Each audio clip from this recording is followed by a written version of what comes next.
shit. Welcome to Unregulated Podcast. We're having some technical difficulties. We apologize about that. We were trying to have a guest on as well, and it was not giving us any sound whatsoever. So we don't know what's going on, but hopefully we can. And the fact that the intro didn't play now is making me think like, is something wrong with StreamYard? Yeah, something's going on. Shit. Well, we apologize for that. So the show might be a little. How's it going, Z? A little off topic. Yeah, so we were gonna have Scotty from TeaCo on, obviously.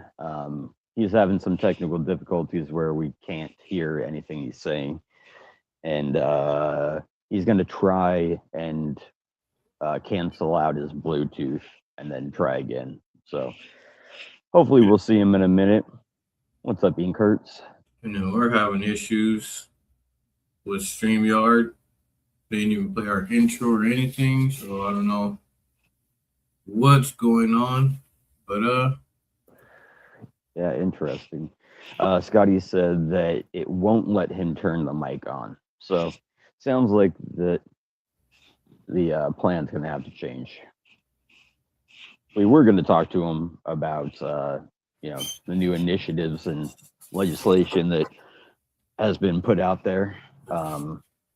One of them we were just talking about was the right to smoke inside when you're renting somewhere.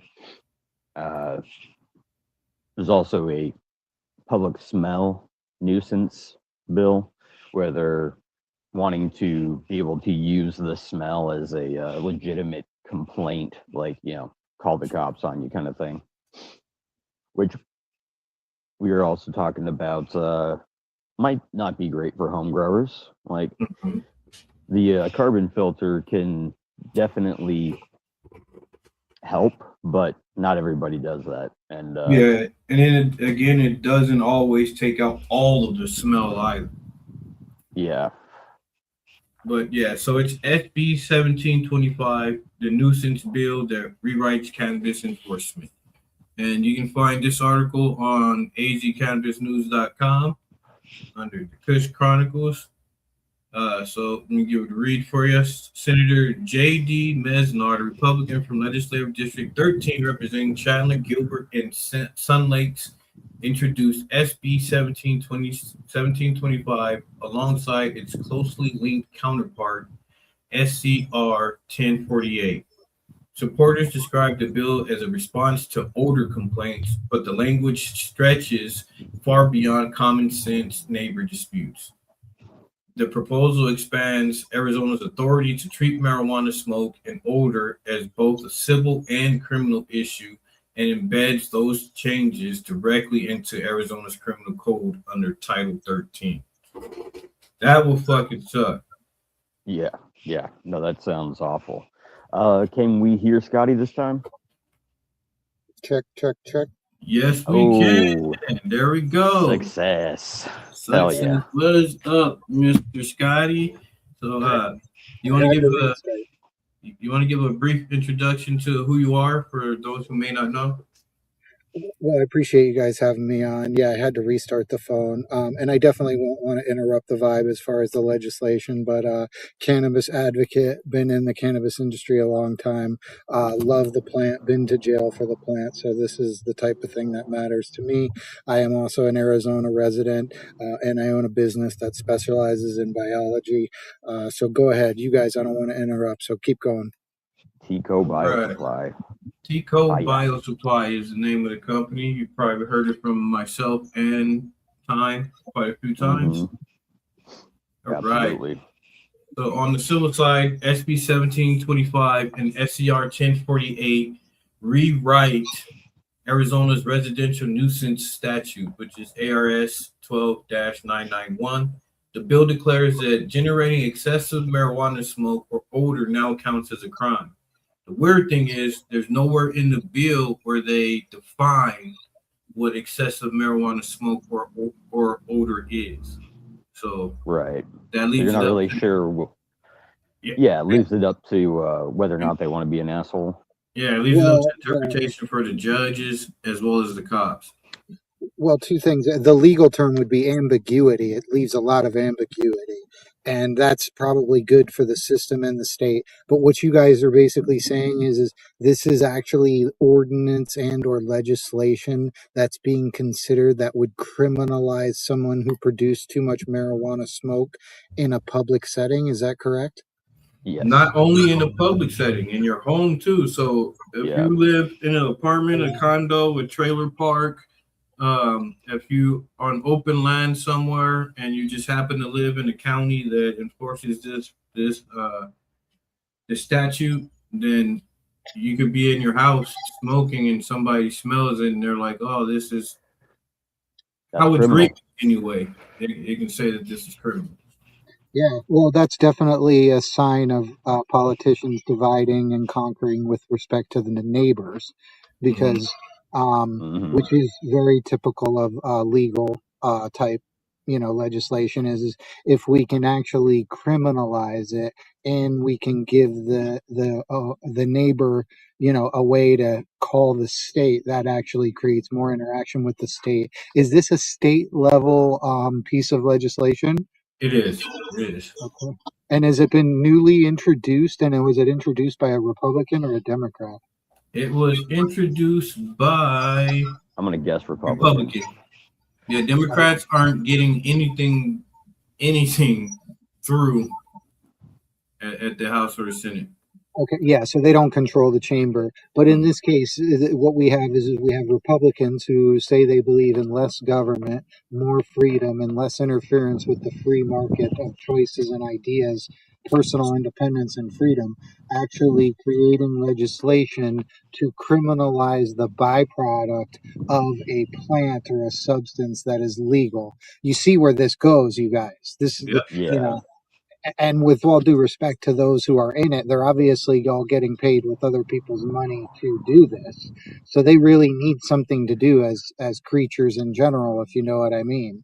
Hmm. Um, so that is very underwhelming. Unfortunately, we have Republicans.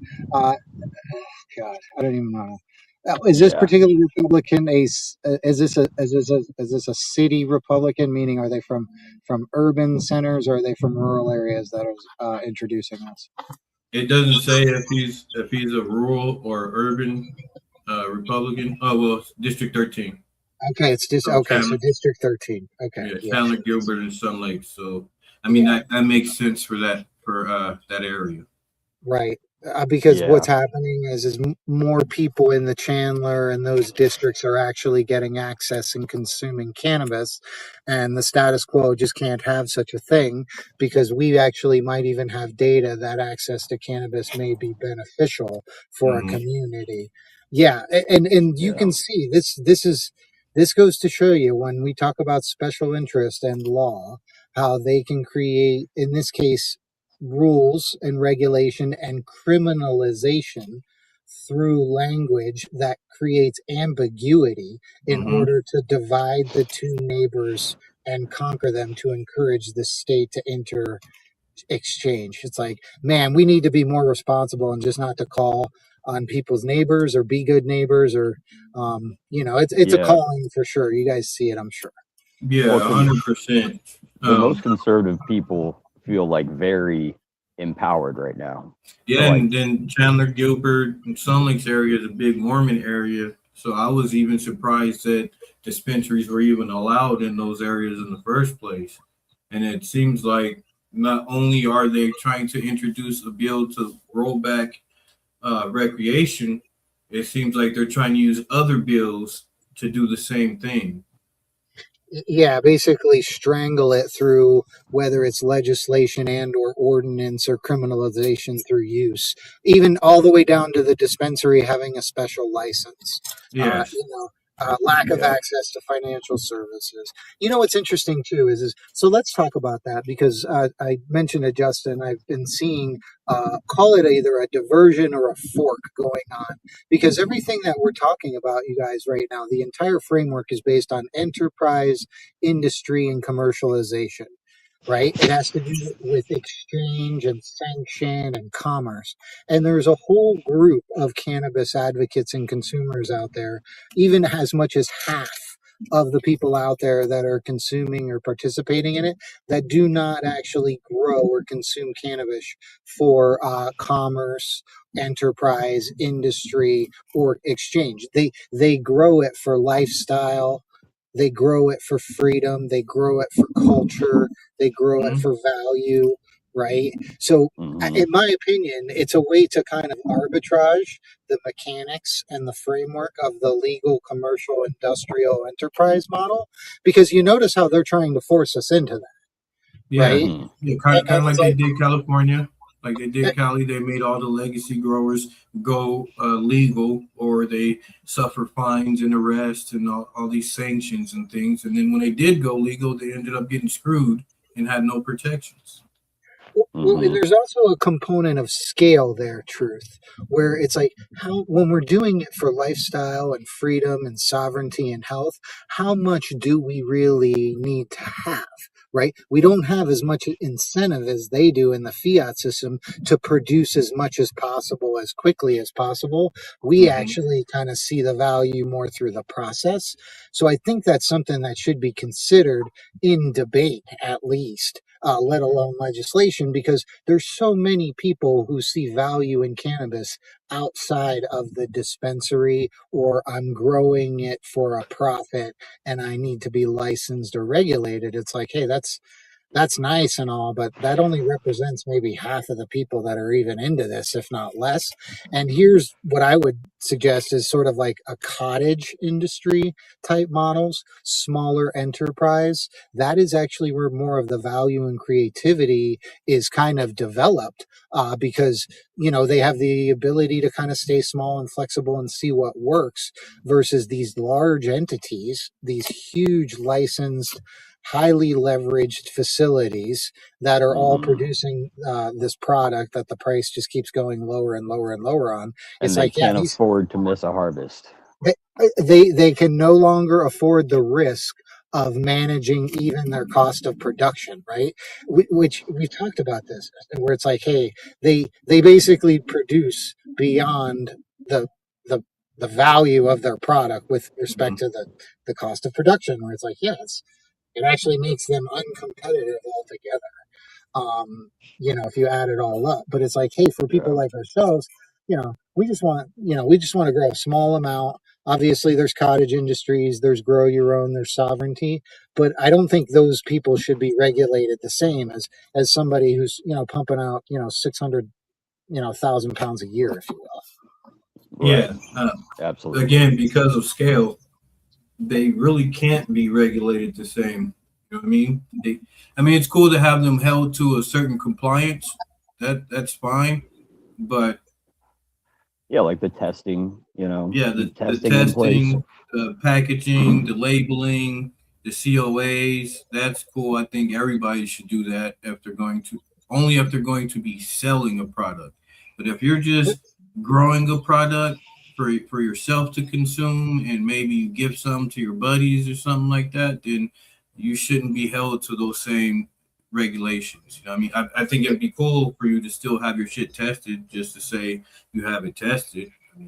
That's cool, but Right. you shouldn't be forced to pay to have your shit tested if you're going to be the only person consuming that product. That's And my before we get too far away from what we were talking about, I just wanted to bring up there this was actually leads also into it. no. This is something I haven't brought this up yet. The private prison system, like some private prison company just sued Arizona for not filling their prisons. Oh yeah, for not So meeting for their quota. billions, yeah, for billions of dollars. So, Hmm. now trying to re-legalize weed, that's something that everybody's talked about before. The the prison system is going to depopulate when you make uh, Isn't it funny uh, how the I most don't common believe in drug. coincidences, but don't you find it funny how the timing on that is kind of strange? How the Arizona's getting sued by a private prison for not meeting their quota, and they're trying to recriminalize cannabis. Correct. That was the that was my easiest. point. That was the fastest track pathway to jail was cannabis. Yep. Yeah, possession of, because everybody wanted possession of it. Turns out Yep. that's what demand and value does. Everybody out there, these people. Yep.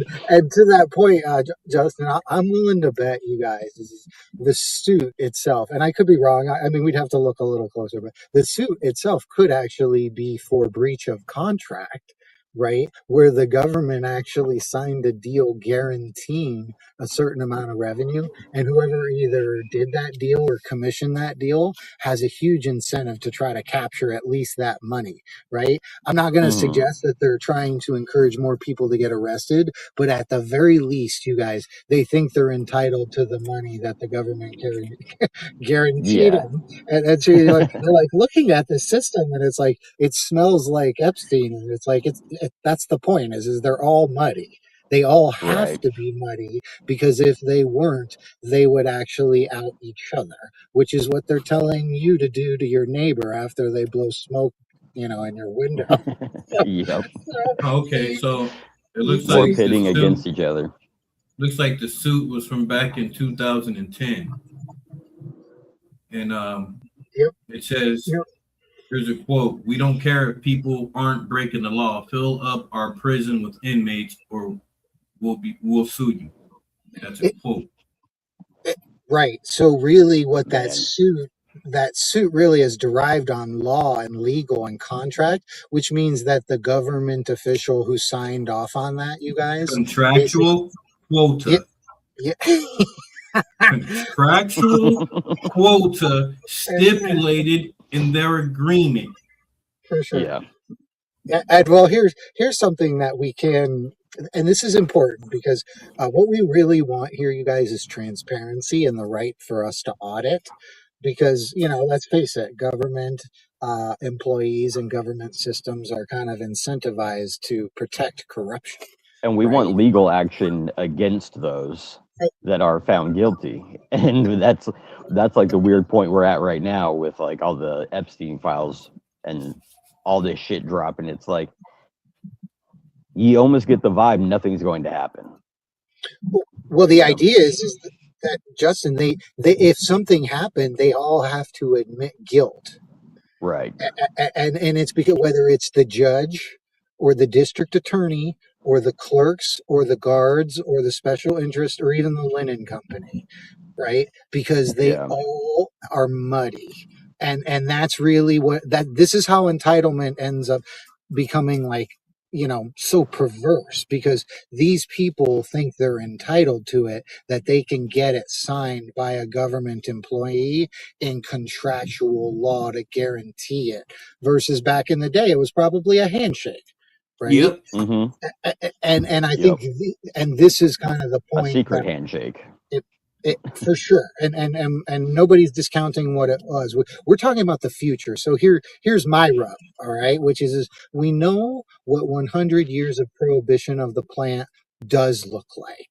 Mm-hmm. Everybody knows. Everybody's look, everybody, there it is. It's all for you to see. So documented. Let's actually see what 100 years of doesn't versus does with respect to so you're like, the prohibition factor is the reason why we got the result we did. So we're like, okay, we prohibit it. What happened? It's not really that great. Nobody's really very happy. The plant is being destroyed, the people, all of it. So it's like, all right, well, let's just deschedule the plant and see what happens from there. In 100 years from now, if we have a better outcome than we do today, we should probably stick to it versus go back to the old system. But on the probability side, right, on the communication, on the, hey, why are we creating laws to criminalize smoke of cannabis?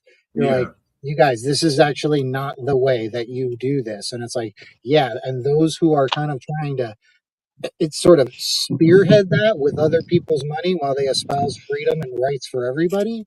It's thin, it's shallow, and it's like, hey, you guys, this isn't This isn't No, really like it's absolutely. not resonating with young people who see through the bullshit. And that's what I No, tried to tell. the Tried veil to is tell lifting for normal. sure.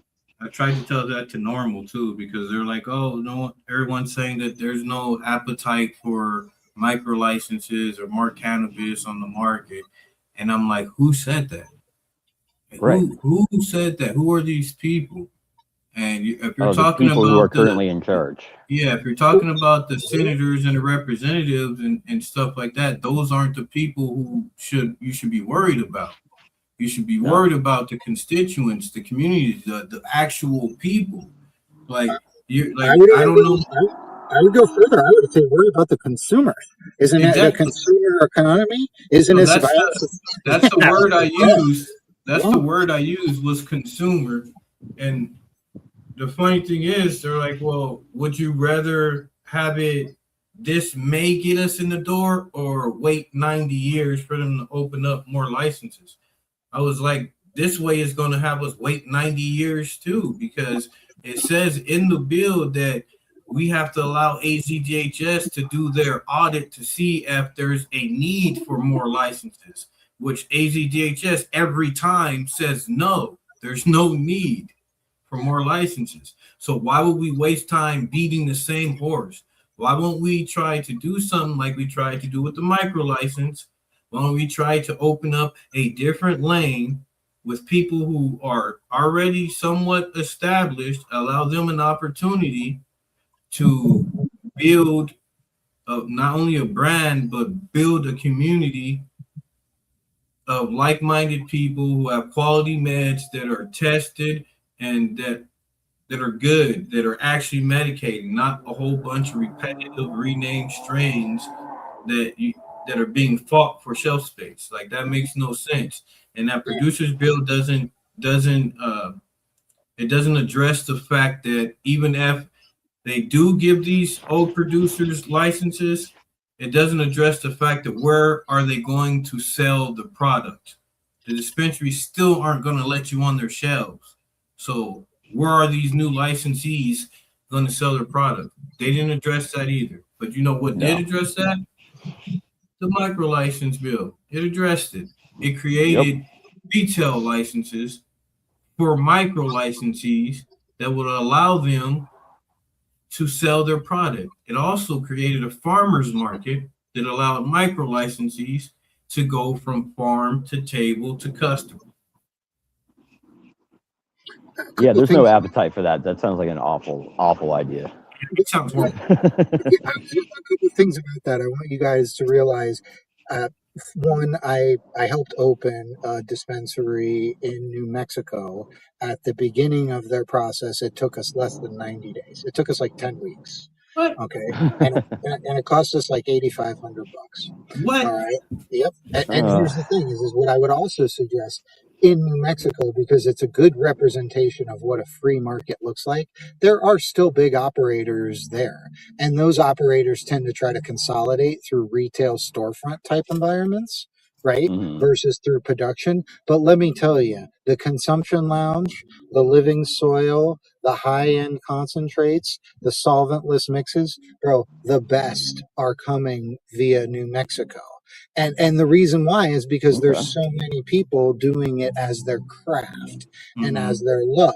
And that's really what we're trying to realize is that, hey man, there's a fine line between scale for one person and scale for another, and Yes.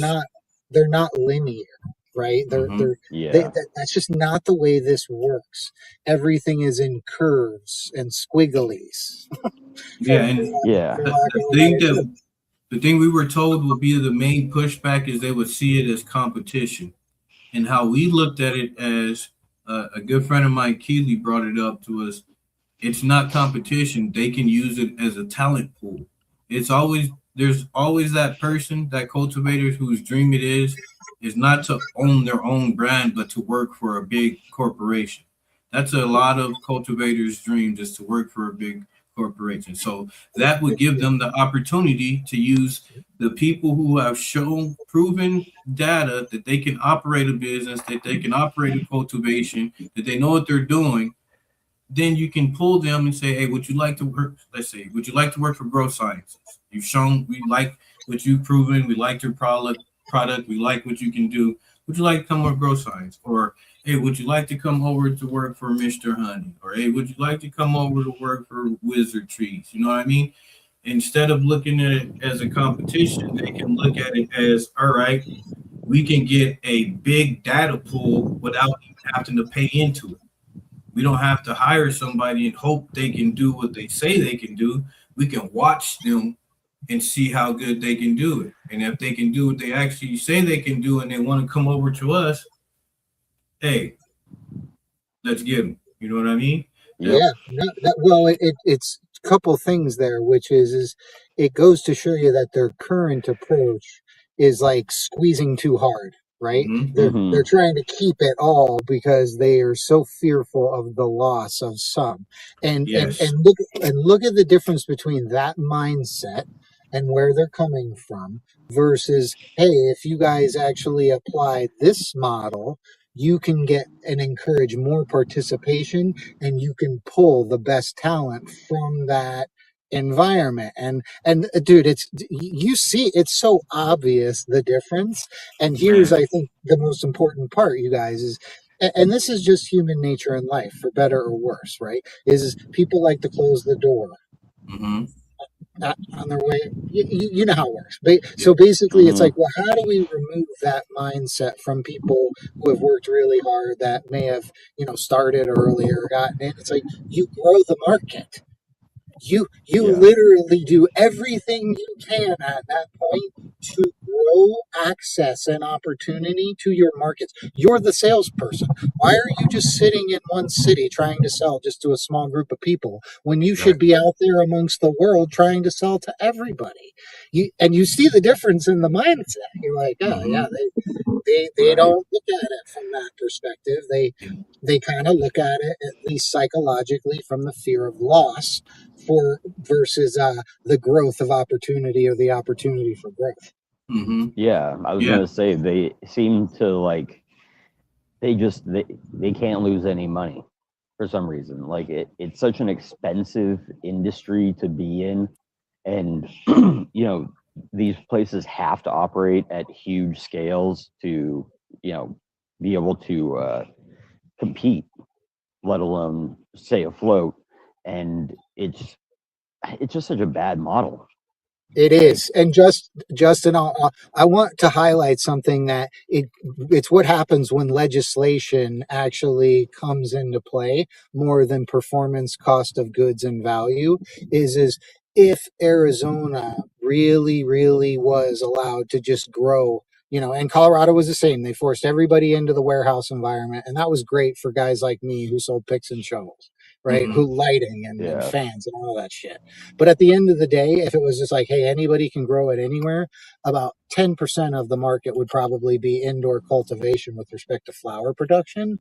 And then the rest would move outside. So I look at it more as a leveling up, really. And it's like, hey, man, you level up by your process, and your transparency. So if you really value your product as much as you say you do, you will actually show people why through your process and through that transparency, and you'll communicate that to the world, and the world will come buy in, if you will. It's like, yeah, living soil, regenerative, sun grown, all of the things that people want to hear, versus, oh yeah, just love that Rockwell stuff grown with 3-part blah blah blah this.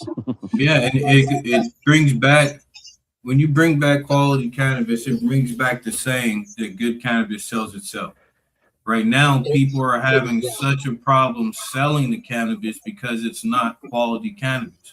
When you have to focus on putting these pretty pictures and these nice fancy jars and all this shit, then it's pretty obvious that your attention isn't on what's important.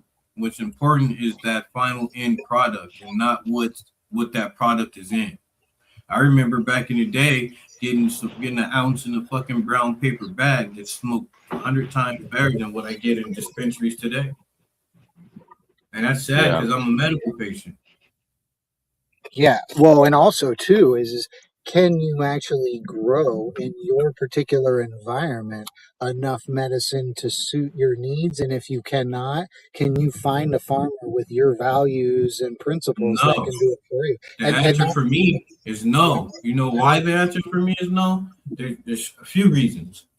One, the landlord here asked me not to grow. Politely asked me not to grow. She wasn't a dickhead about it or anything like that. Just politely asked me not to grow.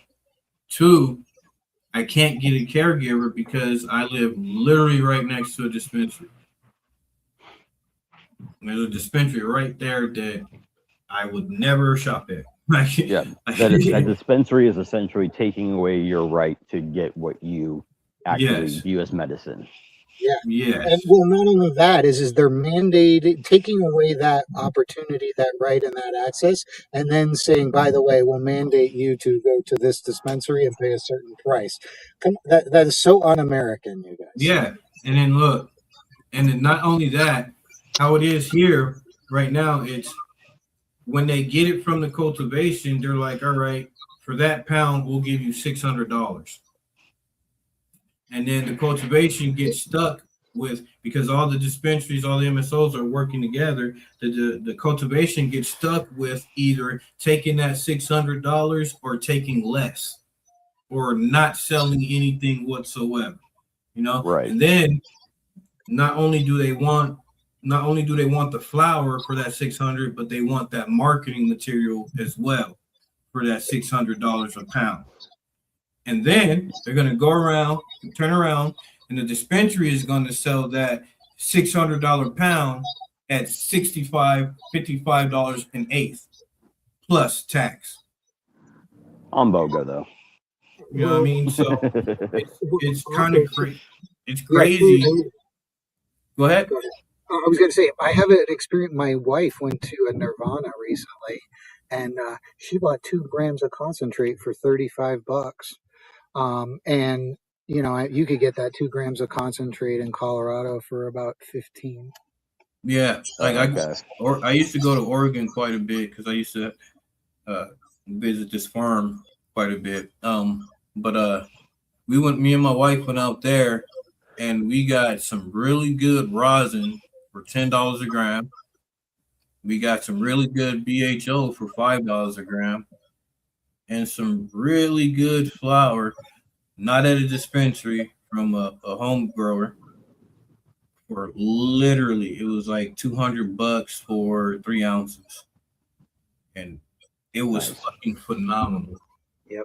Yeah, well, I do know right now you can get really good product in New Mexico and Colorado for kind of that, where you're going to spend probably $600 a pound. Yeah, You know, maybe 800, right? And yet again, I know people who it's like, you know, we don't produce enough of this stuff to make a living. It's like they're not trying to subsidize their living or their lifestyle. But I think that's the point, you know, is like, man, if you can go directly to a farmer and they can give you that kind of price, the there's nothing corporations better. the corporations are not going to compete with that. No. Yeah, and Yeah. then again, and this is what I say. I say this all the time because there's yin and there's yang. You do have people that, regardless of the quality of the product, will only shop at commercial places because they feel that those places are safe. Like, Right. Yeah. we've interviewed people like that. I've personally talked to a shit ton of people that are like that. And on the other point, you have people like us that prefer to go to a home grower, a buddy that grows, that we know the love and care that they put into their product. Whereas you can go to a dispensary and grab a product that says the manufacturing date says it was fucking harvested 6 months ago, but you open up the bag and it crumbles to dust. Yeah. Well, yeah, and almost like remember when the vape shops used to sell spice? Yep. Mm-hmm. Yeah, and that is and you know, yet again, is I'm convinced if you allowed the vape shops to actually sell, I'll call it like non-alcoholic beer. I call it like low THC, which to me is under 10%. So it's like, man, if these vape shops had the ability to sell this, because they already have all of those customers and they're really well distributed throughout communities, in my opinion, that vape shop would become a really good opportunity for people who, like you said, is like, hey, if we can actually get a chain of custody and actually, more or less get a test result, it gives the vape shop people less incentive to cheat. Yeah. Yeah. So And we kind of had that with the hemp. Company. Yeah, we had a company out here that actually did that, and they were in a lot of the smoke shop. They were in a lot of smoke shops, and they were doing pretty good. And then they got raided out of nowhere. Yep. Yeah, and that's the whole point is that the D schedule removes all of the ambiguity. It removes all of that need for lawyers and administration to work out the details because that's where they rob everybody blind. So it's like, man, if you just descheduled the plant and then allowed the markets themselves to determine these testing regimes the same way food markets. And that's why Justin, I was like, what do you want to talk about? I'm like, food. And everybody's like, why? And it's like, because cannabis is now highlighting that food is not tested very well. It's not tested often. And when we do it, the results are absolutely mind blowing with respect to contamination.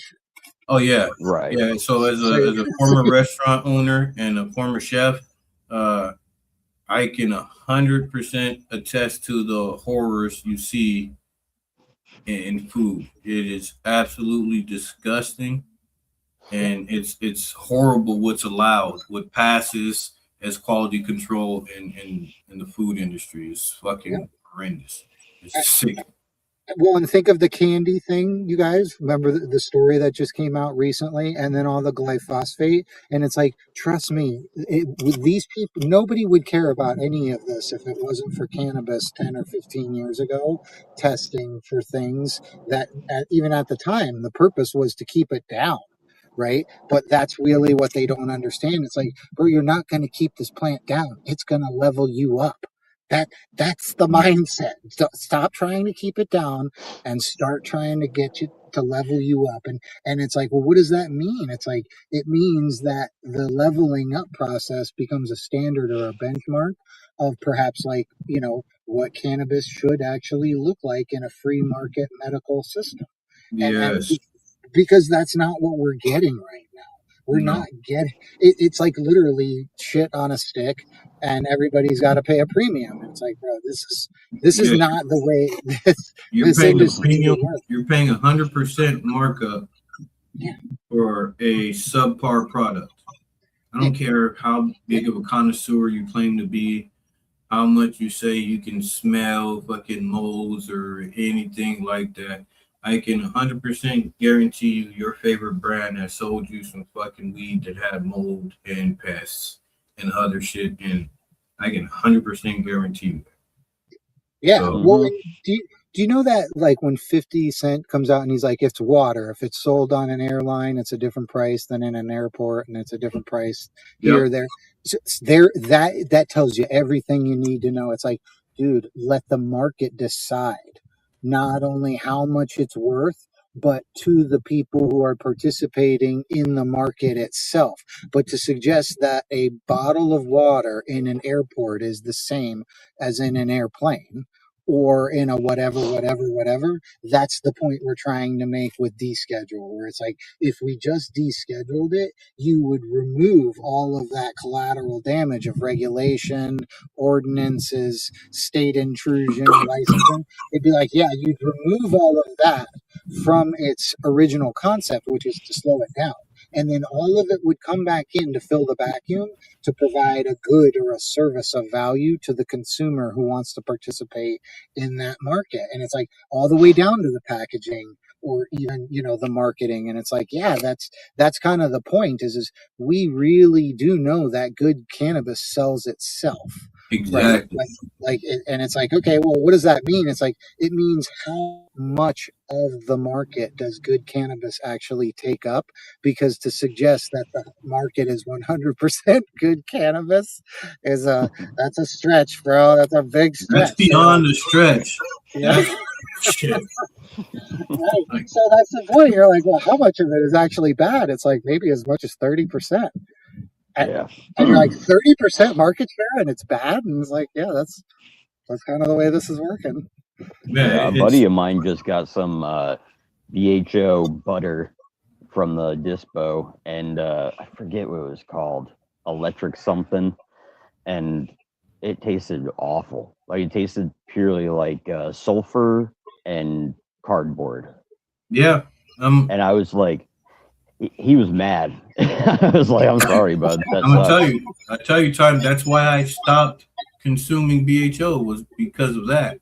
The only place I could get good amounts of BHO was the dispensary at the time. So I'd go to a dispensary and I'd literally spend my entire allotment on fucking concentrates, and I'd be disappointed. Yeah. Because I remember back in medical times, I could go get some shatter that would blow my fucking socks off. Yeah, Today, right. if I got shatter, it tastes like I'm fucking smoking a tank of butane. Well, two things there, Truth. Convenience and scale absolutely wiped the product value and quality out. It's Yeah. like, yeah, it's still, it's like, I mean, they do that with salts. They do that with everything where you're like, Mhm. yeah, man, that convenience and that scale just, there's no quality there. It's like eating food, but it's really food stuff. Exactly. Yeah. That's kind of And what we do get. yeah, and this is so I tell people all the time there's no real competition between an MSO and a home grower or a micro licensee. And the Yeah. reason I say that is because in this day and age, quantity beats out quality because of the lack of consumer education. Now, good Yeah. weed will always sell itself. However, you'll notice that subpar weed will sell quicker than great weed because of marketing, lack of education, pretty much because of lack of education. Yeah. Like high Yeah, THC percentages and stuff right. like that. Yeah, without talking about terpene, whether it's natural terpenes, terpenes derived from cannabis, or botanical terpenes, are those terpenes tested when they were added into your? Because a lot of people like vapes these days. That's what I'm talking. Yeah. These, Oh, and okay. Yeah. it's crazy to me how people will gas up a product that doesn't test their terpenes, and then if you look at their COAs, you can see. So say that the product is saying that it's 98% THC with 86% terpenes, but it doesn't tell you if the terpenes have been tested, if they're botanical, or if they're from cannabis. Yeah. But What they're derived from. there's terpenes added because it says it in the name of the product. But when you scan that COA, there's no test results for any of those added terpenes. Where's the transparency in that? Yeah. Why you think you're getting headaches? Why your coils are clogging? Why your vape tastes like butt cheeks dipped in fake blueberry sauce? You know what I mean? That's Yeah. Yeah. Well, you know what it actually reminds me of, and we can all kind of remember this, is the flavored potato chip, yeah, right? And what about, remember the flavored liquor, the yep, flavored water, the flavored soda waters, and really it's like, well, where are they derived from? And yet again is like, if you're using these things from a marketing perspective, but you're not actually showing, the proof of work, then I would suggest that, that kind of speaks for itself. But there also could be a company out there that says, "Hey, we're smart enough to test for these terpenes, whether botanical or cannabis derived." And more importantly, is we would actually use that in order to sell more of that higher quality or higher value price. But exactly. it still goes to show that 30% of the market being dumb And is that's being actually a generous. larger, it's a lot, right. It's a It's lot a larger than large, 30. right. Well, okay, let's say 1 out of 2, right? 1 out of 2 that goes into a dispensary is dumb. It turns out dumb people are going to ask for dumb products and want dumb things. So I think that's totally American. Let's Yeah. let's use Some this as people an example. know Let's use Some this people as an know example. that these could be like bad for them and like don't actually care. Like, you know, it's just Yep. another thing. Look right here. And yeah, it's yeah, they're inexpensive, convenient. Yep, right Yep. there. This is what we were talking about the other day. So this is the reason why I don't think influencers will ever be as important or more important than the grower, because influencers can be bought, and that's prevalent today. It's 90% of Yeah. the influencers are bought. They're only naming these products because they get them for free. They're only repping these shit because they get it for free, Yeah, or it's they're a being job. paid to fucking consume it or represent it. Right. You know what I mean? That's why I say it's really hard to take an influencer's word for anything. Now, if that influencer is making that product themselves, or they've been involved in making that product, they've been cultivating, they've been washing for years or something like that, then yeah, you can hold their opinion at a bit higher standard. But when it's just a person that doesn't cultivate, has never cultivated, doesn't wash, has never washed or pressed anything, how are you to take their word for what is quality? Because they can say a bunch of different names. Oh, Well, this too, tastes like blue sherbet that's nutsack. I mean, that's cool. that's Anyway, also this that was also the celebrity thing, where it's, when the Mm-hmm. celebrity thing came in, which yet again there's all different layers and thoughts, and it's like, well, why did a bunch of celebrities come into this space? It's like because they had a bunch of dumb people that would follow them, and there was a new space that they could get access to. It's also interesting to see that it's like, hey man, to suggest that you're going to stop cannabis from growing with respect to demand, dude, that's yeah. not going to happen. And then look what's happening now. Look at Mike Tyson and his partners. Hmm. Now they're suing their partners because they got fucked over. Why? Yeah. Because they were celebrities that didn't know what the fuck they were doing, getting into an industry that they knew fuck all about. Just like these restaurant owners, these fucking tech savvy people, these hotel fucking people, all these people that came into the industry with no cultivation history whatsoever are now the ones that are running the industry, and they're wondering why they're not making any money. They're wondering why consumers aren't getting smarter. Like it makes no sense to me how people can see things in their face and then they still don't see it. Like here, look, we're showing you that we're giving you subpar shit and that we don't give a fuck about you. Yet you're still coming to pay for these outrageous prices for our fucking bullshit products. We could just Yeah, make the labels cuter and cuter. I'm gonna yeah. drop a fucking cartoon bat on my next one and watch all the bat lovers go batshit for it. Yeah. Well, you can also see how they're lowering the standard and the benchmark versus we're leveling up and raising There it. is no standard or benchmark for most of them anymore. And I say Yeah, most of them because there are some that are Yeah, it's doing it not correctly. everybody. It's not everybody. There are yeah, some that are doing it correctly, but the majority are not. That's all I'm saying. I'm not saying that there's no commercial entity out there that's not doing it the right way. There are people out there doing it correct, and their cultivations look beautiful. Their cultivators are happy as fuck. Like that's the main way I judge a cultivation is the cultivators. Are your cultivators knowledgeable, or are they just regurgitating shit that they heard on YouTube? Are they happy, or do they look like they can't wait to get the fuck out of here? You know what I mean? yeah. Yeah. No, employee morale is everything in a business, and Oh yeah.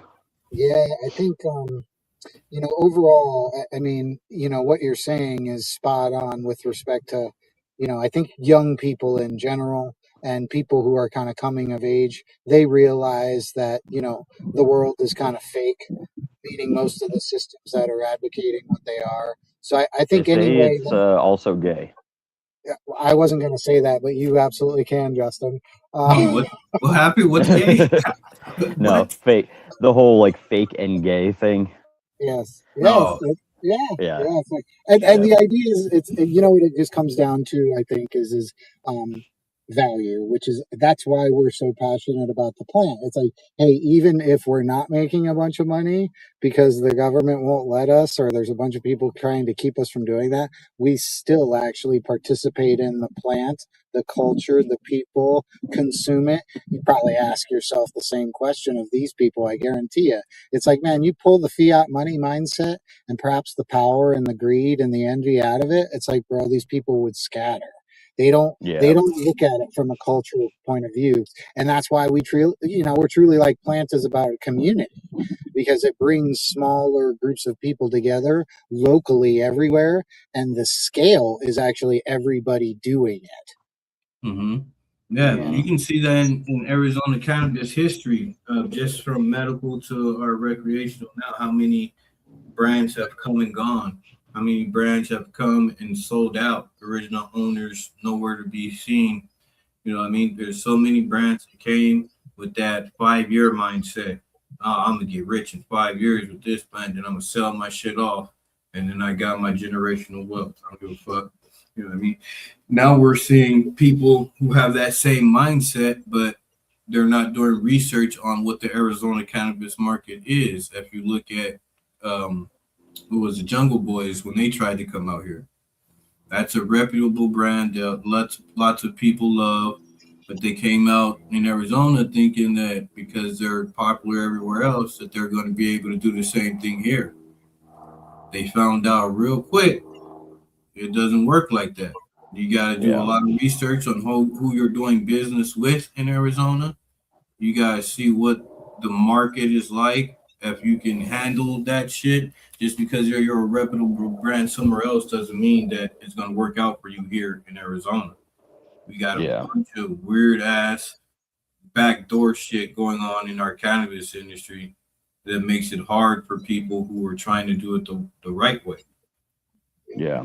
And the And you got, corporate stranglehold of shelf space and everything. yeah, Like, yeah, it's where is just that? Where is that? uh, I mean, who knows? It was only a couple months that they were around, right? Yes, they didn't. They weren't around very long at all. Yeah, it was. That's interesting. Like, Yeah, and I remember that story too, because I had just come down from Colorado in 2019, to kind mm, of start that process down here in Arizona. And it's interesting too, because you see it evolve, right? All industries evolve, they grow, right? There's growing pains. If you want to sort of know, the fake and gay part of the industry, just go to the trade shows. Oh man. dude. Hey, No, and Because we've those been are the people, and I we've say been that to with plenty of tongue in those. cheek. Bro, I say that tongue in cheek because those were all of the people who wanted to be about enterprise, commerce, industry, hmm and money. It's like, bro, that's all that motivates them. That's all that they care about. But to right. Yeah. suggest that that is the same thing as sovereignty and lifestyle and freedom and health. So I understand the latter where you have to have a an even or equal balance of the two because no one's gonna allow you to be happy if they're not making money off you in today's day and age. The government's not gonna allow you to happily grow your plant. You're making a little bit of money on it, not a lot, but a little bit of money on it.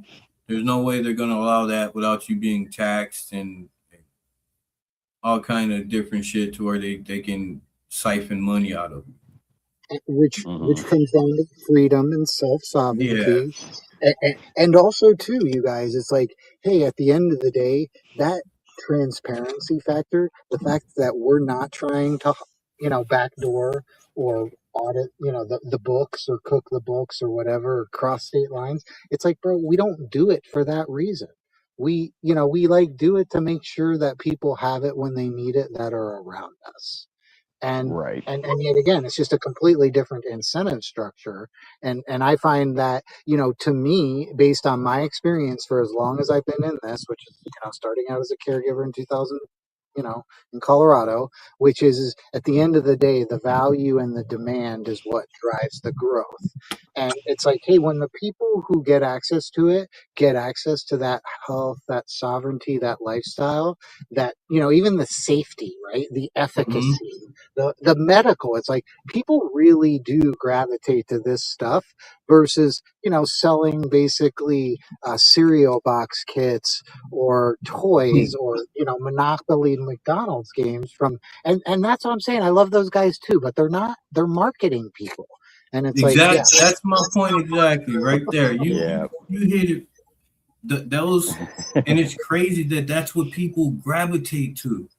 That's what a Hmm. big majority of people gravitate to is quality doesn't really mean shit to a lot of It's people. It's it's what like do I get for nostalgia for people. It's Americana, and it's just like they gravitate to it like a fucking glowing orb.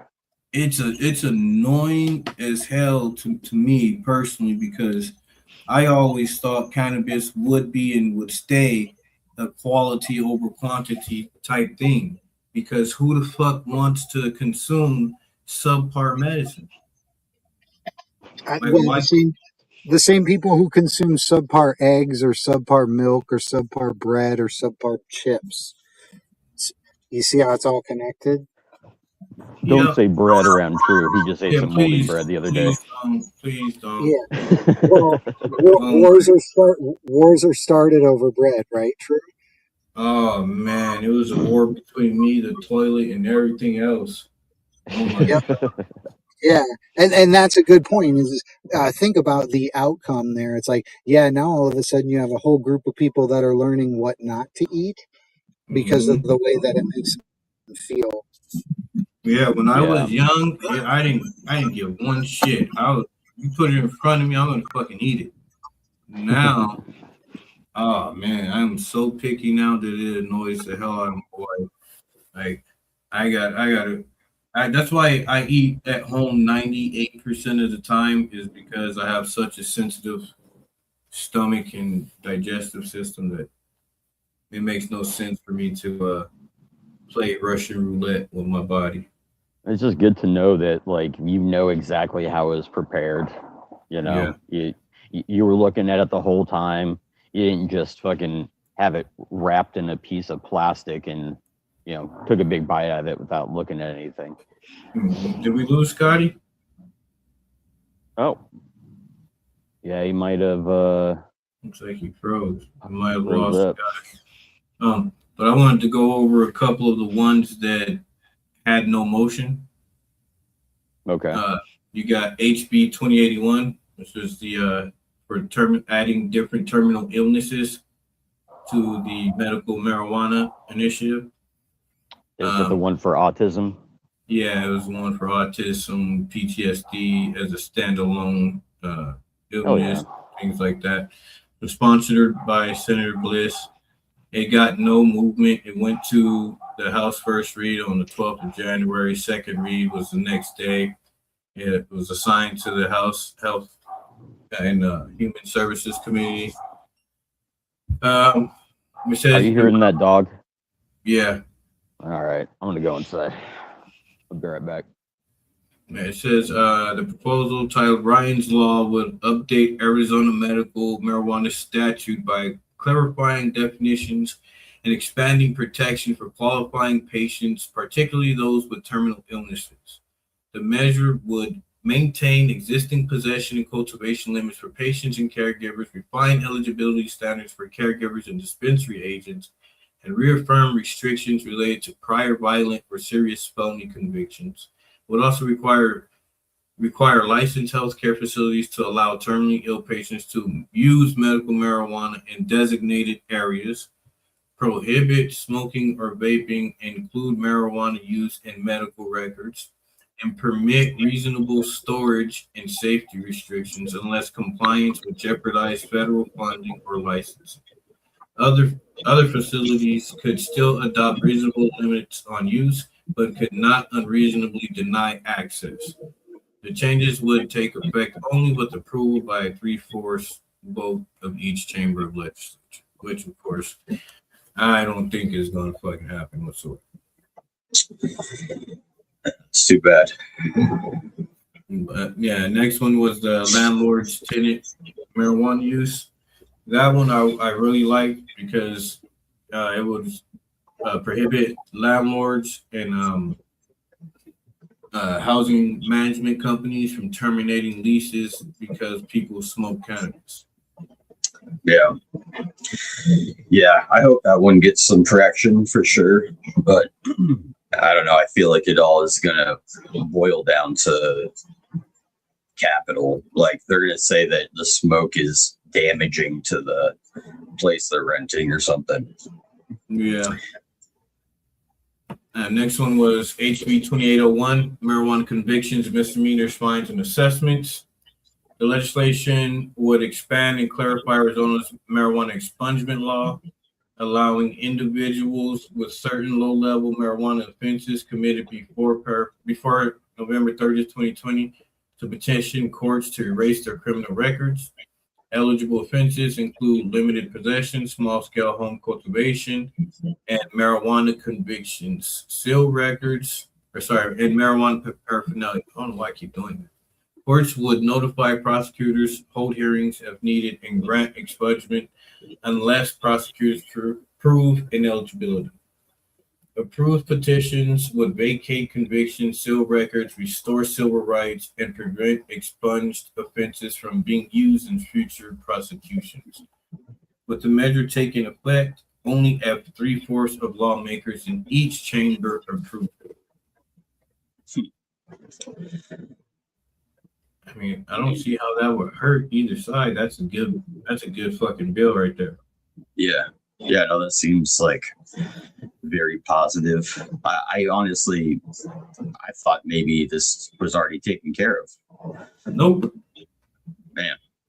So you can get marijuana expungements, but that would expand it, which means it would push back the date. Like you could go further back. Oh, okay, gotcha. And then it would also stop employers and housing people from using that as discrimination to not give you a job or a place to stay. Gotcha. Yeah, I already felt like that would be I don't know, an issue that was taken care of. That's You crazy. think so? Nope. Next, we got the HCR 2029, marijuana unincorporated areas, reservations, prohibition. It would send a measure to Arizona voters that bars the state from issuing medical or adult use marijuana licenses in unincorporated areas completely surrounded by Indian reservations. The proposal will prohibit nonprofit medical marijuana dispensaries, marijuana establishments, and marijuana testing facilities from operating in these locations, effectively limiting cannabis businesses in so-called county islands encircled by tribal land, with voters deciding the issue at the next general election. That's interesting. And they got a lot of sponsors on that one. 1, 2, 3, 4, 5, 6, 7, 8. Yeah. I don't know. I wonder if that's something they want. Yeah. Okay. Saying if that's what they want, and also it frees up some more people for caregivers. I say hell yeah. Yeah, technically it does. So I guess that's the one that's fighting the rural area bill. 1640. Okay. 1640 would no, that might be the wrong number. But the rural bill, which fucking would bring 18 to 25 more licenses to the places where the rural licenses were allowed to move from rural areas back to the city. Okay. I know there's 18 to 25 places that they're trying to put dispensaries. Next one, ACR 2037, marijuana conviction exclusion cultivation. Arizona Marijuana Alignment and Public Safety Act would update state marijuana law by tightening license requirements. regulating cultivation, and preparing for potential federal changes. The proposal would bar individuals with violent crime convictions from owning or controlling marijuana businesses and require regulators to deny or revoke licenses for violations. This is already supposed to fucking be in what the fuck? Yeah. I was like, wait, do we have any cannabis laws in Arizona? Do we have any cannabis enforcement? What is compliance in Arizona? Yeah. What the fuck? It would set a standard cultivation canopy of 15,000 square feet per license. That's gay. Allow approved shared canopy agreements. And establish enforceable limits on residual solvents in marijuana products. Okay. The measure would prohibit interstate marijuana commerce unless federal laws allow it. Require a seed to sale tracking system, boo, to prevent diversion, and authorize license suspension or revocation for violations. Which should have already been. Yeah. It would also direct the state to develop a framework for voluntary participation in any future federal marijuana registration system and allow information sharing with federal agencies, with the proposal ultimately going before voters at the next general election. Okay, that's interesting.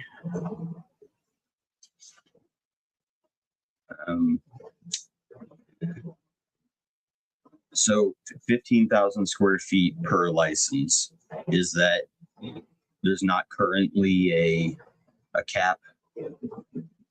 No, however big fucking whatever, however big space we buy. Gotcha. That's fucking. Next. All right, it's 1363, which is the rural one.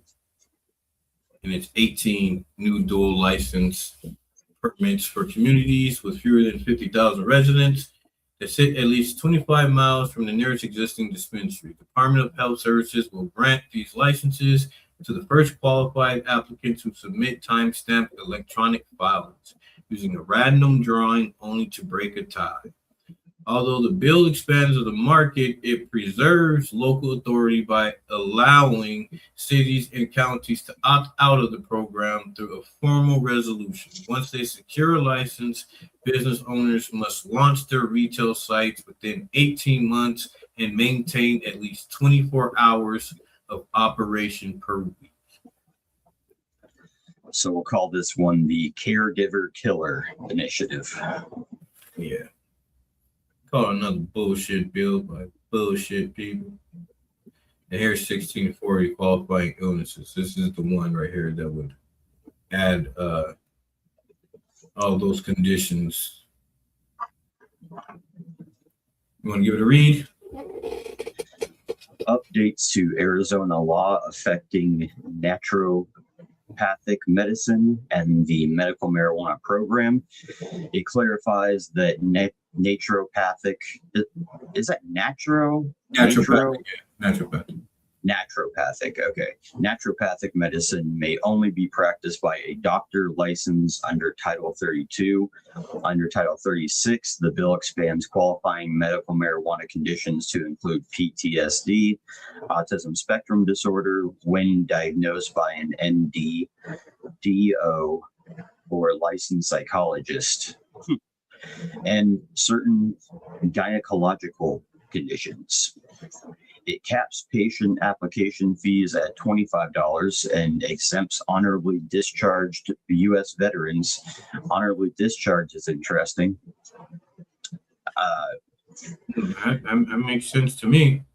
I mean, I think all veterans should be able to get free fucking lead cards, period. Yeah. Because you don't know why they got either other than honorable or dishonorable discharges. It could have been anything. Yeah. So it exempts honorably discharged U.S. veterans from the fee. SB 1640 also strengthens marijuana testing, batching, labeling, and laboratory oversight by setting limits on batch size and timing, requiring unique batch numbers, standardizing sampling and testing methods, mandating certificates of analysis accessible via QR codes on product packaging, and imposing enhanced lab accreditation. Proficiency testing and record keeping requirements beginning January 1st, 2028. In addition, it requires independent third-party compliance testing, increases transparency by making substantial complaints public while protecting complainant identities. You okay over there? And it mandates the medical marijuana fund revenues be used for marijuana clinical trial grants. Nice. Including up to $5 million annually for 5 years through the Arizona Biomedical Research Center for FDA approved trials. That's pretty dope. I don't think True could hear the last part of that. Say that again? I don't think you heard the last part of that. So, it requires independent third-party compliance testing, increases transparency by making substantiated complaints public while protecting complainant identities, and it mandates the medical marijuana fund revenues be used for marijuana clinical trial grants, including up to $5 million annually for 5 years through the Arizona Biomedical Research Center for FDA-approved trials. Yeah, I like this one. Yeah. I like this one a lot. It helps out a lot of people. Brings that fucking research. It actually allocates money for research. It doesn't say shall or may. That third party independent compliance testing. I know they were saying at the meeting that it also eliminates that testing facility shopping around. You know how people, cultivations go to a testing facility, they'll get that test, then they'll go to another one, get that test, and then go to another one, then they use the one with the highest numbers. Right. Yeah. That bill was also supposed to eliminate that one. And here's the bullshit bill, 1641. All right, so 1641 is the marijuana producer's licensure. And that was sponsored by Senator Payne. A marijuana producer is a licensed entity that can cultivate, process, manufacture, package, and store marijuana and marijuana products at a single location, but cannot sell or transfer them directly to consumers. Applications for these licenses will open on January 1st, 2029, but until January 1st, 2032. Only entities with contracts established by January 1st, 2026 with a marijuana establishment, nonprofit dispensary, or management company are eligible. During this period, licenses cannot be transferred or subleased, and unlicensed entities are prohibited from cultivating or manufacturing at producer sites. Beginning in 2030, the department will review market conditions annually and may issue additional licenses if it determines consumers would benefit. Marijuana producers are subject only to the same rules as marijuana establishments unless the law specifically provides otherwise. Yeah, this seems so pointless. Like we were saying before, this doesn't, these big dispensaries are going to have even less of a reason to put you on their shelves because they're not concerned about, you making rent and paying them their fucking rent on their license. So I don't see this affecting much of anything. I don't see it helping anything. I see it giving false hope to people who've already been dragged through the mud, people who've either signed predatory agreements or people who signed an agreement with someone who just flat out fucked them over. They, or they did bad business and they just fucking failed. You know what I mean? What I did not see in this description, but I did read, was that this would also make the products that they're creating their property rather than it being the property of the license holder. Because they would then be the license holder. Correct. So what this does, it effectively it takes away the current cultivation's side money.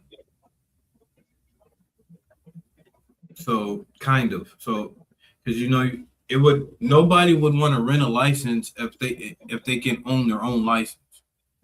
There would be no reason for them to rent that license from the other brands if they could own their own license and in turn own their own product. Yeah, but that's the hard part is like everyone is vertically integrated. That's like what I'm saying. And this would take out the need for vertical integration. This would be the vertical integration killer. Because of all those people that were attached to licenses up until January 1st, 2026 can now apply to get their own license. There is no cap on how many licenses that will be available. That means everybody that was attached to an ATO can now apply for their own license. But why would they want to be attached to an ATO? But we come back to, so if what they do is they decide to get this license and now they're independent, then how are they not going to be, they're going to be affected by the fact that they can't get on the shelves. They can't fucking sell it. Yeah. That's what I'm saying. So not only would this bill piss off the Arizona Dispensary Association, but it also has no protections for the licensees. Doesn't this kind of work as a good way to get rid of those people who are renting licenses? Like just get rid of that and corporatize it even more. That's what it's for. It's the vertical licensing killer. It's meant to stop people from renting licenses from other from already established brands. I didn't put those two together, but yeah. Good point. Yeah. Regulatory affairs and government efficiency. Rage. Yeah, it's ridiculous. That's what it is. It makes no sense because even if you say you wrote this bill to help those people that have been fucked over, where does it help them? It allows them to get their own license and own their product, but where are they going to sell that product? Exactly. Yeah, but, I mean, really, what they need is the ability to sell it with that license. Exactly. And there's literally nowhere, and it doesn't leave them room to do what the other people did to them to rent out their license for them to make a little money. You know what I mean? They can't do that. Yeah, it's written right in there that it can't be subleased. And unlicensed entities are prohibited from cultivating or manufacturing in those spaces. So it kills vertical integration within the producer licensing industry. And I don't know, man. I still feel like being vertically integrated, it's a self-containing thing. Like it's everything for you. Like you grow it and you sell it. And that's kind of how places, one, survive, but two, it's also like, it's a very anti-community thing. You're not like looking to go get something off of another farmer, really. You're just interested in selling what makes you the most money, which is the stuff that you create. That you create or that you own. Yeah.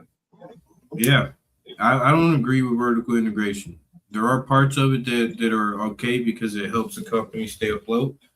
But then it also doesn't allow room for growth with anyone else. It Yeah. pretty much alienates you from other people. You know what I mean? There's Yeah. more downfalls to it than there are pros. Yeah. What we got left? We went over the public nuisance already. Did we go over the registration certificates? I don't think so.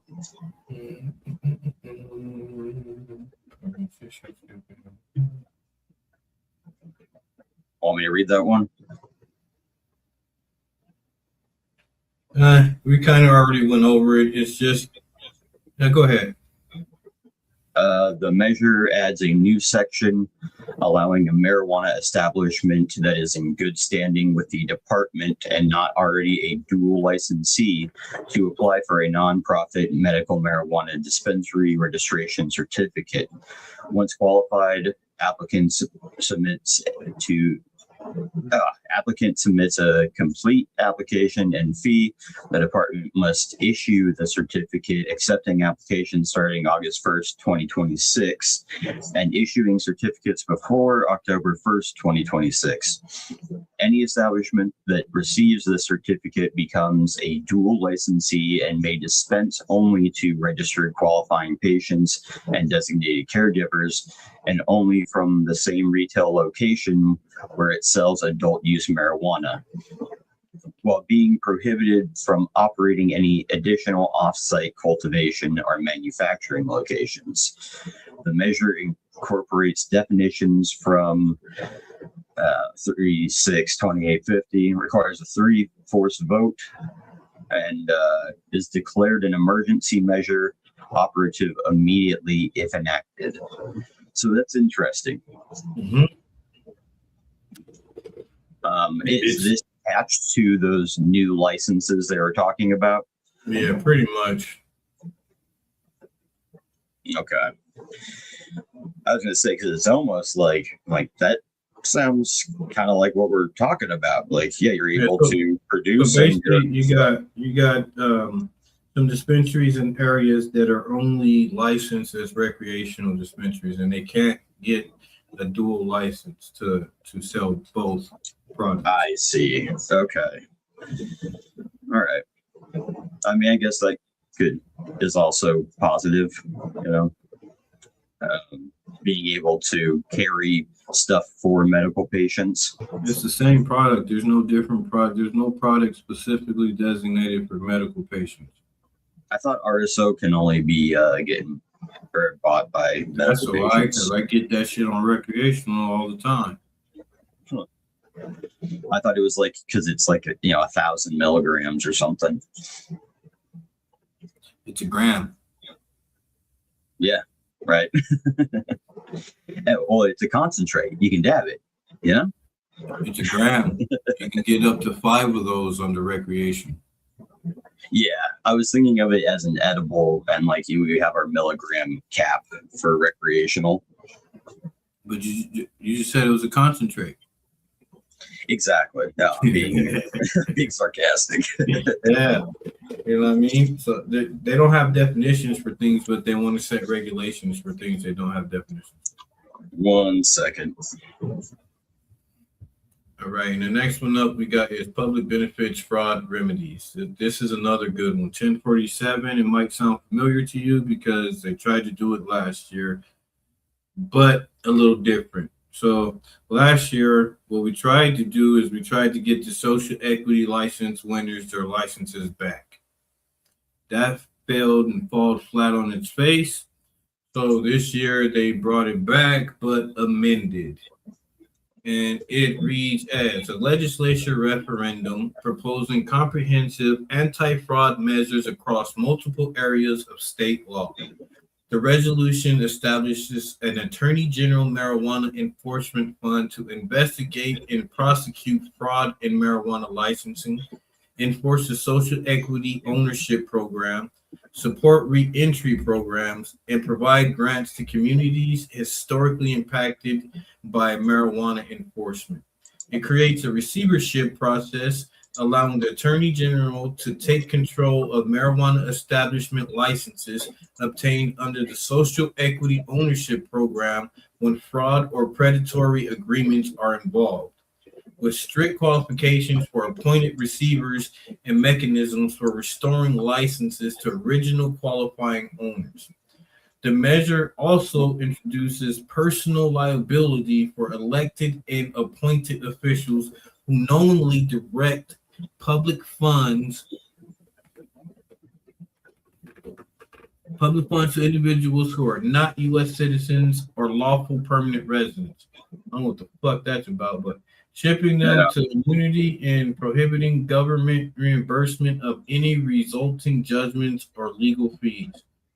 Finally, establishes broad civil fraud prohibitions with penalties ranging from $11,000 to $25,000 per violation, triple damages, and mandatory revocation of any licenses obtained through fraudulent means. If approved by voters, these provisions would significantly expand the Attorney General's enforcement authority over fraud affecting state programs and resources. Sponsored by Senator Payne. So this has some good things in it, and it has some weird things in it. Yeah. Yeah. For the most part, I hope that there is some justice done, because it's like every fucking state, ours included, the social equity shit just got way out of control. Yeah. Yeah, at least Did not Minnesota go the way it's supposed to. Minnesota took charge of theirs, stopped it, and restarted it. So at least some places were like, yeah, no, let's get this right. Arizona was like, oh, we see Arizona. So Arizona had a company called Acre 41 that told the representatives that what was going to happen, that with the social equity program, that it was going to be bastardized and taken over by MSOs. They were told that. They were given evidence and a whole bunch of shit showing them that it was going to happen. And they let it happen and still haven't done anything about it. Yeah. Yeah, that just seems like the way it goes, you know. The Arizona County is a fucking joke. But anyways, we already public-private nuisance. Yeah, that's the last one. Got it. Right on. I mean, I'm down to end it an hour and a half. Yes, sir. Me as well. So, again, thank you for joining Unregulated Podcast. We apologize for technical difficulties. We'll see about getting that shit fixed ASAP. What do we have coming up this Sunday? This Sunday is going to be Grow Fire Farms. Hell yeah. Yeah. So make sure you guys join us as we interview Grow Fire Farms, an award-winning cultivator growing here in Arizona. Any last-minute shout-outs, comments, concerns, questions? No, shout out to the chat. Shout out to you. Shout out to Boomin. I think I got a text while we were streaming that he's sick or something. So feel better, dude.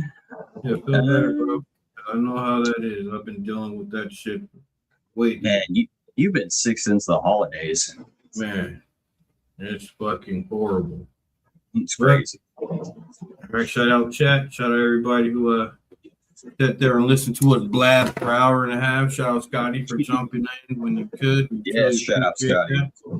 We got more interviews coming up. We got some more grower series coming up, and we might do a giveaway too. I feel like doing a giveaway, feeling a little generous. Hell yeah! What do you think of the giving away? We'll see. All right, so probably a little swag, and a little bit of medication. A little something. Hell yeah! I'm down to throw some gifts in there too. All right. And with that, we bid you adieu until Wednesday. This is Unregulated Podcast. Have yourself a great day. Peace.